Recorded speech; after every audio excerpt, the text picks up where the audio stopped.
I'm drinking strawberry milk, but I'm not.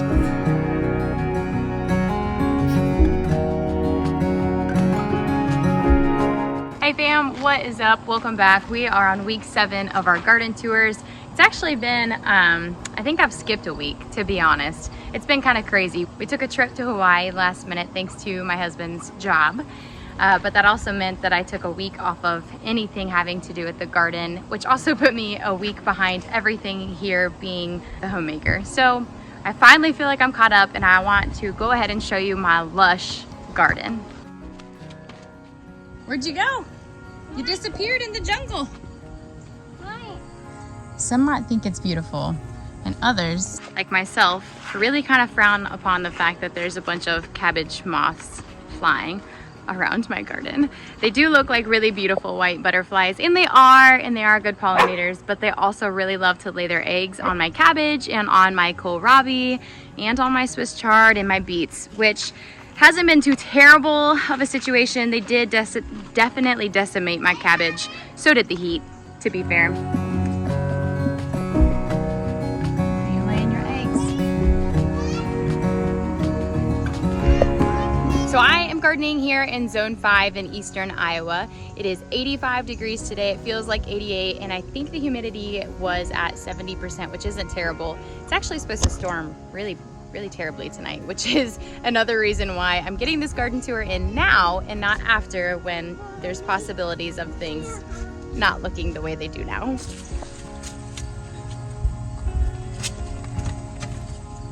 Nice. Is there another cucumber sitting right there? I think I left it there last night. We'll take those inside and pickle them with our last round of pickles. Two of them. We'll go ahead and start right here with my red burgundy okra. This is a first time situation, y'all. We are catching quite a few of these blooms actually on camera during a garden tour. There's 3 right here on this stalk, and look at how big this has gotten. I had a friend over yesterday from church and I said, have you ever had okra raw? She goes, I can't say that I have. And so I gave her a really small tender one, because okra, as they get larger, they become more woody and they're not as edible. They're just difficult to chew and not enjoyable. It'd be like chewing on a stick. But I gave her a small tender one and she was very impressed, and she's somebody who's not usually the biggest fan of okra. So I would encourage you, if you get a chance to try okra raw, just right off the plant, don't cook it or anything, do it. You might be impressed. Now, I can't say that I've done a ton of canning with okra, because I have not. Though when I lived in the South, over in Charleston, my friend Tabitha, her family actually pickled okra, and it was so good, you guys. It was delicious, and I would assume the brine is that similar to any sort of pickling recipe with vinegar and water and pickling spices, you know, peppercorns, whatever it might be. Honestly, we just usually cook our okra right up in the skillet because it is so good with just butter, garlic, salt, and pepper. So okra is one of these plants that you either love or you hate. The reason most people tend to not like okra is because of the texture. Now, it does have a crunchy texture, not because it is a crunchy vegetable, but because it's such a drastic change from the other part of okra, which is the mucilage, which is the slimy part that a lot of people just cannot tolerate.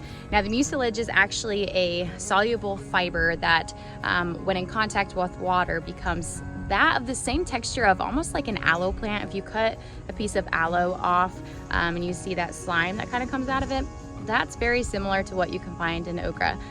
Let me show you.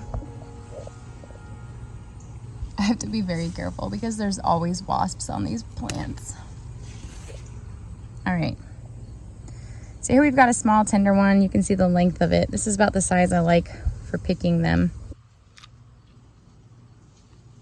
So here's what the inside looks like. The little white balls that you see in there are actually the seed pods. And if this plant were to mature, this okra would get very long. I mean, honestly, longer than the length of my hand. And it would become stocky and woody, and then it would dry out. And once it dries out, they actually start to crack right here along those seams of like the tip of what you think would be the star right there. And these seed pods become dry, and these are the seeds that you would collect and that you could very easily, and I've done this before with Star of David, you can replant them your next season as long as you keep them dry and in a cool place. Now, I will say that bite had a little bit of slime in it, not a whole lot to be honest, which makes sense because we haven't had a lot of rain, and so these plants are really lacking moisture. We are about to get a lot of rain, but when you eat okra, obviously the okra is combining with the saliva in your mouth, which also enhances that slimy feeling. I feel like it gets a bad rap. It's not as slimy as people think. It's not like licking an aloe plant or licking, you know, like the green slime that your children play with. It's not like that at all. And it's also in combination with that crunchy texture. So if you haven't tried it, don't be fearful. Go ahead and try it. And then if you don't like it, at least you know.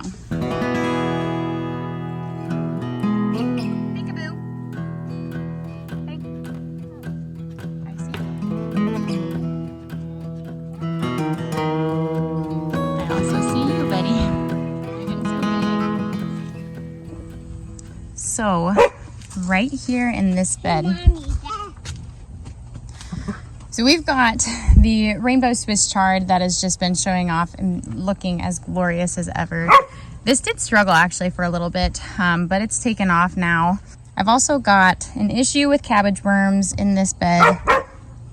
Here are, do you guys see those white little specks? Those are actually the eggs that you see, these little white moths that are flying around my garden. That is what they're laying, and I like to come over here, pick them off, and throw them onto the ground, not into the soil, but onto the ground. But my goodness, y'all, look at how many they're laying. It's atrocious. And right there, that's the beginning. They start out teeny tiny like that. I pick them off and squish them. So I mean, my kohlrabi, which is what we're looking at here, really hasn't done very great. I planted these, not sure if I would get a harvest from them or not, because they're a cool weather crop. This entire bed truly is. The Swiss chard is looking really phenomenal for being a cool weather crop. And they do get enough sunlight, but they do get a good amount of shade. However, the heat really does buffer their ability to put their energy back into their bulb, because right now they're just kind of doing similar to what herbs and cilantro do. When it becomes really hot, they're bolting, and so they're not putting much energy into a kohlrabi bulb, which is what you typically grow this plant for. This one's got a little more of a bulb, you can see here.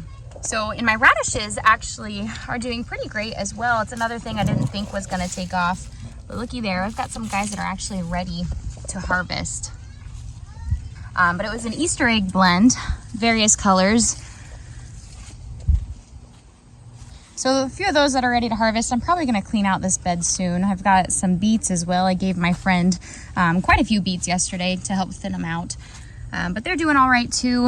I'm gonna clear this bed out and plant some more radishes. So if you didn't know this, there are essentially 3 growing seasons, you could put it that way. In our area, it's really just 2, and that is your summer garden and the fall garden. You know, I could argue that there's a garden for every season, so really there's 4. But many people in zone 5 have enough growing days that they can do both a summer and a fall garden. Now you might be wondering, how in the world do you plant anything in the fall when you have the threat of frost? Well, when you plant stuff in the fall, if you're sowing seeds, you want to start sowing them sometimes in June, sometimes July, and at the latest August. But these plants will essentially take the last 60 to 90 days, sometimes going into a frost, because some plants actually taste better after a frost, which we'll get to that later. But cool weather crops like brassica, so your cauliflower, your broccoli, your root vegetables like turnips, radishes, your beets, your kohlrabi, your leafy greens, so your spinach, arugula, lettuce mixtures, your Swiss chard, those plants are perfect to grow in the fall. So if you're not tired of gardening from your summer garden, which, let's face it, August is the messiest part of a summer garden, but I would encourage you to go ahead and sow some more crops for a fall harvest and get the most out of your growing season. On the other side of my okra bed here, you might notice that my mini Persian cantaloupe plant is gone. And I say that with a really heavy heart because I came back from Hawaii and noticed that the plant was really struggling either with disease, which is what I initially thought, and I still don't 100% know, but when I pulled the root system out, it looks like the root system itself was like just dissipating. It was just falling apart. It was weak, it was loose, it was like it was dissolving into the soil, like it was just composting. And so I have no idea what happened. I never saw bugs on this plant. I don't know if there were any vine borers or what, no idea. But I got one cantaloupe out of it. It's still in our fridge. We're yet to even cut it open, which was silly. I probably should have done that right away. But you know, mom life. So I tore it out because it did not make sense that that plant would hold any real estate in my garden bed. This cucumber plant, we just harvested our last round of cucumbers off there. It's starting to die off. Yes, there are some blooms still up top on the ends of some of these vines, but again, I could get more by planting something else in this spate and taking up that real estate. And now what I replaced over here is I've actually got some snow peas and some sugar snap peas, as well as some carrots, which, let's get a closer look here. Do you guys see these guys? They're growing. Now these carrots were kind of an experiment as well. I had them planted behind a trellising plant because carrots, again, are more of a cool weather crop. They like it colder, they like less direct sunlight. And so I planted them between the okra and the nasturtiums and the cantaloupe. However, I don't know if they got enough sun or if it was frankly just too hot. I don't see a root forming on these guys. Typically you can kind of dig the soil away from the top and you'll see the top of the carrot root, which is the part that we eat. And I don't see that yet on these guys, but I am gonna let them stay here because they may take off now that they're having some more direct sunlight and they're having some cooler temperatures, with the exception of today's really warm weather. But I did go ahead and sow a second round right next to them.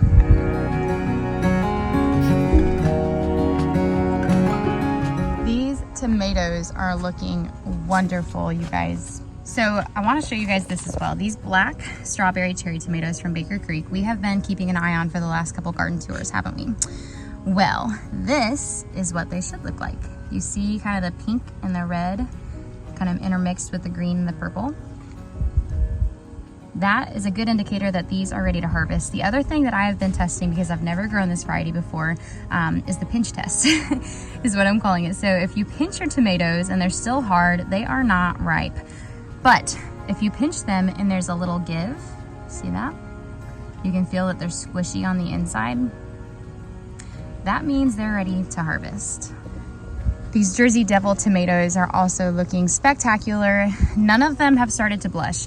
This was actually the first tomato that I had my eyes set on, that I was able to find. And so I'm assuming that this is gonna be the first guy to blush. Now that's not always how it works, but I'm kind of basing all of my timelines off of this guy. I spy something purple. Can you guess what that is? That is a Black Beauty eggplant. We have harvested, I think, 4 giant eggplants off of just one plant over here. The other ones, I feel like I'm squeezing through a safari right now. I always run into bees over here. The good ones, the ones I like. Look at all the pollen on her legs there. That is a happy bee.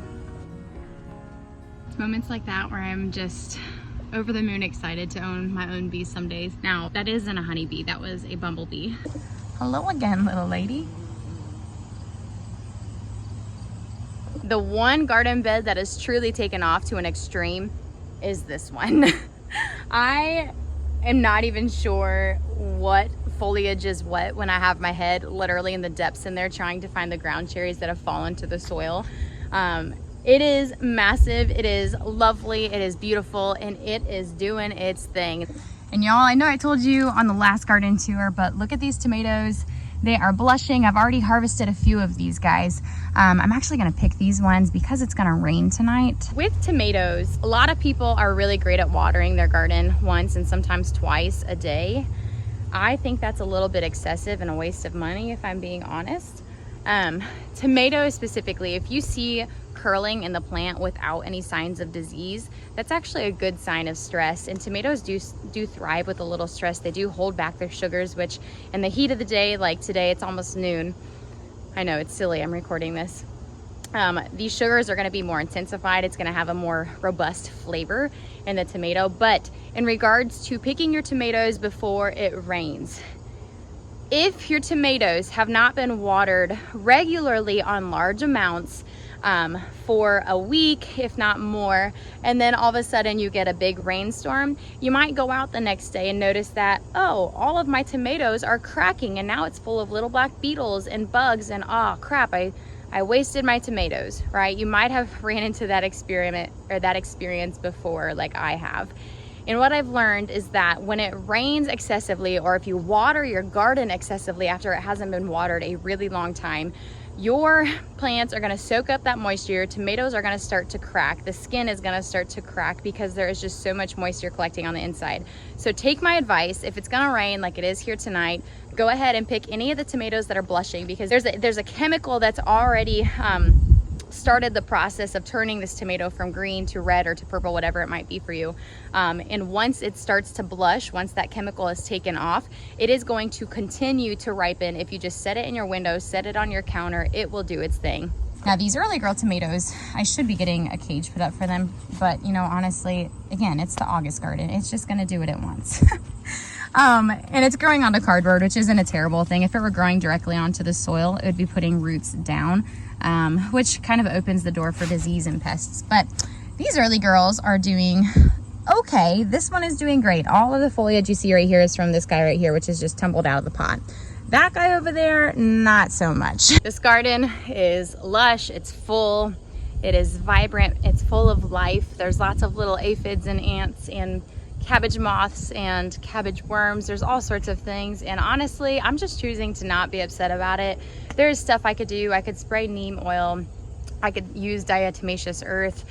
There are other ways that I could get the pests out of the garden, but I'm getting enough food that I'm satisfied, and I don't really want to get rid of the bumblebees and the other pollinators that are in my garden doing their job as well.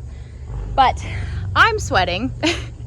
If you can't tell, it's quite hot out here, and I've got quite a few things to do inside, but I wanted to get out here and take a little break in the garden with some tea and spend it with you guys and share what this garden has become in hopes that it encourages you. So I will catch you all on the next couple of videos, which stay tuned. We're going to be harvesting our potatoes from our potato experiment, as well as expanding our worm farm here in the next couple weeks. We are due for that. I will see y'all on those videos. Until next time.